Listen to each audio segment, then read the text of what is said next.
tends to be a little different. While it's based around fighting and is a survival art, so you're learning to defend yourself as opposed to fight in a ring. I talk a bit about that. The idea is that Tai Chi also teaches you how to calm yourself and how to be mindful and how not to have that anger in you to start with. You know, a lot of people go to boxing or Muay Thai or karate for self-discipline or to learn to fight, to learn to hop in a ring. Tai Chi really is about, I guess, having a side of the art that balances you out psychologically. So you're not just becoming aggressive, you're not just fighting all the time. You have something else to surrender to that keeps the training going and keeps you learning, but doesn't mean you always have to necessarily be punching something. So you're still doing it, but you've got like one countering the other. So one's like an aggressive form and the other one's maybe like a yoga element. Yeah, I sometimes laugh and say it's kind of like yoga for warriors. Right. So it has, like yoga has that energetic kind of healing, esoteric side to it. The martial art of Tai Chi has that as well. But most people only know the slow side, and it's kind of been a bit exaggerated in its use, and in its exaggeration, parts of the message have kind of been lost as well. So what are you trying to do with it? You're trying to... I just want people to understand the whole scope of the martial art.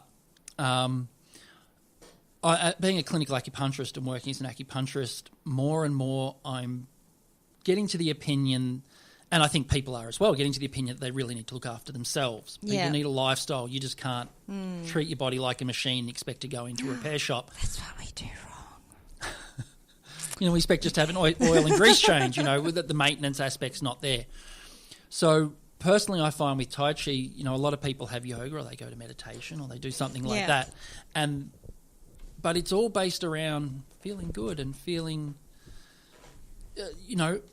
happiness and joy. There's no guru. I know there's a lot of guys out there that, we have more gur, we have more yang.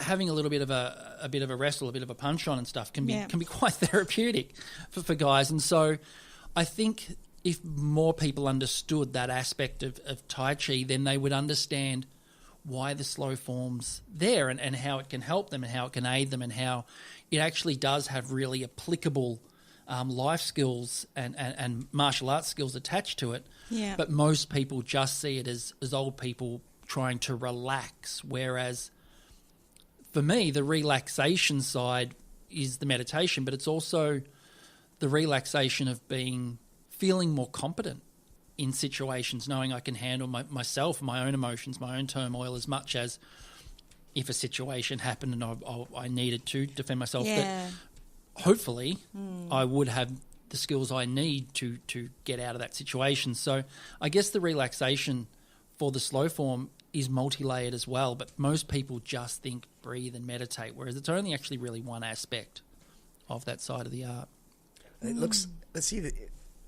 I got a massage last week for the first time in a year. Right, do not tell a story. Right? And it was... I found myself going, finally some me time. Like, I do jiu-jitsu and surfing is another thing that I'd call me time, right? Yep. And with jiu-jitsu, you probably know it. You do drills and you roll at the end. Yep. But before then, I did boxing. So boxing, it was kind of more like blokey and there's the sweet science. Yeah, it's definitely there. Like trying to not get hit. It's a cool thing to do. But at the end of the day, you're going away with headaches and this and that. It's actually why I stopped doing contact boxing. Right. I think it was about the 5th week, and I said to the guy who was running it, I said, "So when am I going to get used to these headaches? Like, when do they go away?" And he just looked at me and went, "Yeah, they don't." What do you get headache? Because you get hit in the head? Yeah, percussive brain injury. Yeah, you can be cause great. Headaches, not just like a bit of black eyes and I can understand black eyes. But so like headaches. So because you were punched, your not brain like swelling and.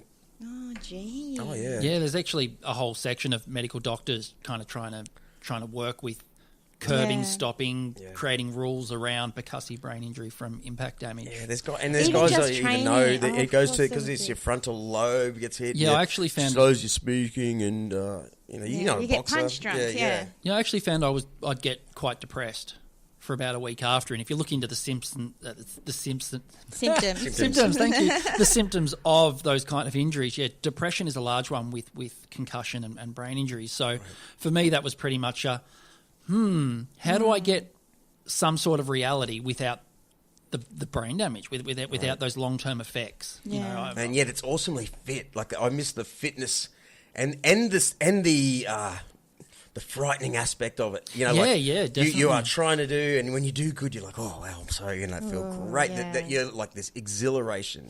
What I was getting at there, if you could, right, from that to jiu-jitsu is a massive shift. Here you are cuddling with blokes on the ground, really, like a wrestling, which is for an Aussie is the pretty confronting sometimes. Confronting. We didn't even grow up, not like Americans. Yeah. But even then, I feel like I should probably do some yoga.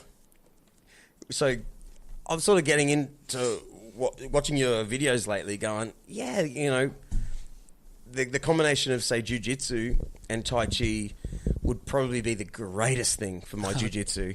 Here it is stand-up yoga, but it looks like me time is what I'm getting at. Like real, if for a martial art, if I can be the dummy that looks outwardly at what you're into, it looks very much like, jiu-jitsu, you have to be with someone else. Boxing, you have to have someone else, but you can do, here's your martial art by the looks.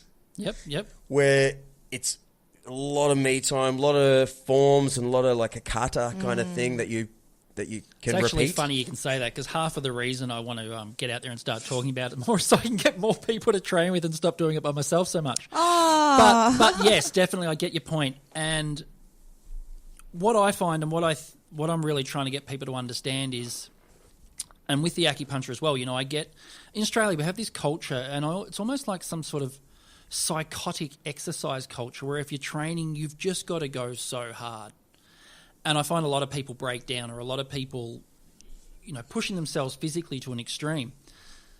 So at the end of a training session or doing something like that, having something to come back and reset the body is really important.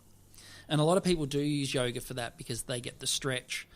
Tai Chi is a little bit different insofar as how it works with the body. I treat a lot of yogis and I'm always saying to them, soften, get loose and relax. Some of these guys can bend themselves in half and do all sorts of things, but their muscles are still extremely tense.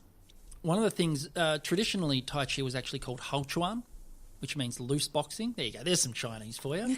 Hao Chuan. Hao Chuan.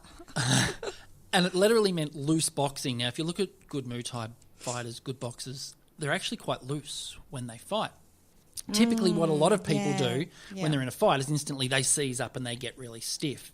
And you see a lot of people who, just punch with their arms or don't move their body very fluidly. So Tai Chi is about teaching you to release out of that tension and actually soften and reconnect to your body. So it's similar to, is it capoeira? Brazilian. Capoeira's like a dancing style. Yeah, but they're really fluid and kind of, I don't know. I don't know much about it. Neither. Maybe we should get one of those people in too one day. Yeah. But hold on, so can I just change the topic? That's a good thing you brought that up because, being in a Brazilian gym, I look at the Brazilian guys in there and go, there's a whole bunch of Aussies in there, obviously. Yeah. And we're like sort of top heavy, buff head, square, we can't dance.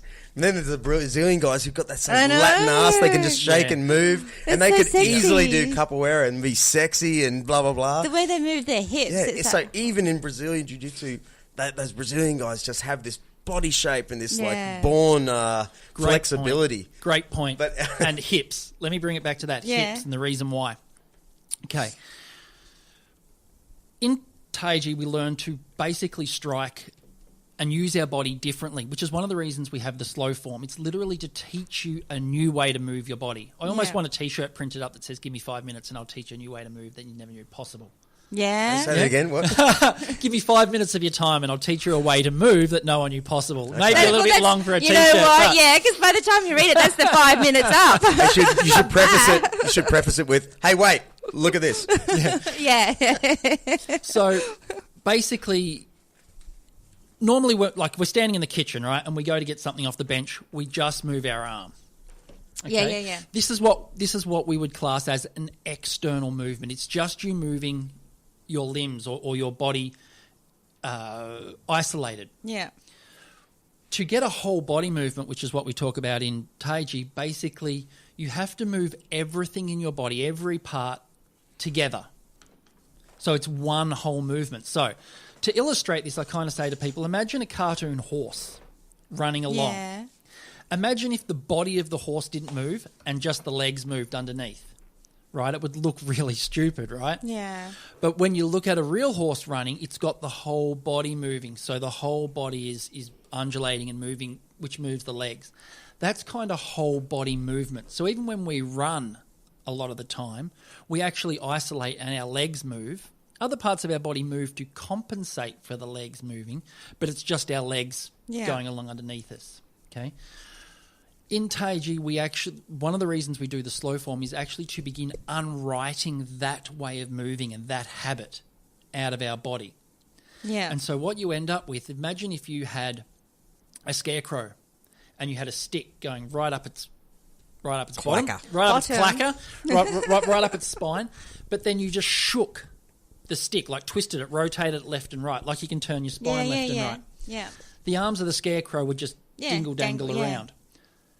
Basically, that's how we're using our body in Tai Chi, except we're learning to create patterns of movement that allow that momentum. So when you shake, you just shake. But imagine creating that shake in a directed fashion. Yeah. So when I want to shake my hand forward, I can do that. So every time you grab a coffee, do that. I actually do that sometimes. You see me in the supermarket and I'll do some Tai Chi to grab something off But so you're actively thinking about what it takes to get that. Yeah. Okay. What sort of But why is that movement does it require? important? Why? It allows me to commit my entire body weight into a strike. So for my size, it means I can probably hit harder than I could if I just used my arm or just used my body and arm to rotate. I'm actually shaking. It allows me to get off quite rapid shots as well because it's a shake. It's a violent shake of the body. What was the other point I was going to bring up? Or more to the point, you're actually taking the time to give it that thought. Whereas in say boxing, we'll just think of it as a jab. Even though we do, of course, get into it, but jab. You know, you're. Yeah, but the jab I can comes see in your from martial the leg. arts, you're kind of, thinking about the base of where the punch comes from more so. Yeah, and I think it's a little bit different. Like, but you can't punch without using your you kind of if you're going to punch with your right fist, you kind of like put your left leg forward to does that make sense? 100%. Yeah. So from the hips and all that sort of So basic technique, but for a martial art, like say boxing wouldn't dwell on that as a core. It is you punch from the hips. Yeah. But to slow it down in say. You actually watch some of the really good boxers and they'll actually do what I'm talking about really well. I think one of the key points with Tai Chi is, okay, you know the old saying, it doesn't matter about the size of the dog in the fight, it's the size of the fight in the dog. Yeah. It's just so true. Like you can get some guys and you can give them a crown and, like a kid's crown to draw with and they're deadly. You give someone else... A crayon? A crown, like a kid's crown, a pencil, You said that like a crown. I did say like a crown, didn't I? Sorry, I'm stumbling. That's your Chinese accent coming. Okay, so you give them a paper clip, right, and they'll do damage with it.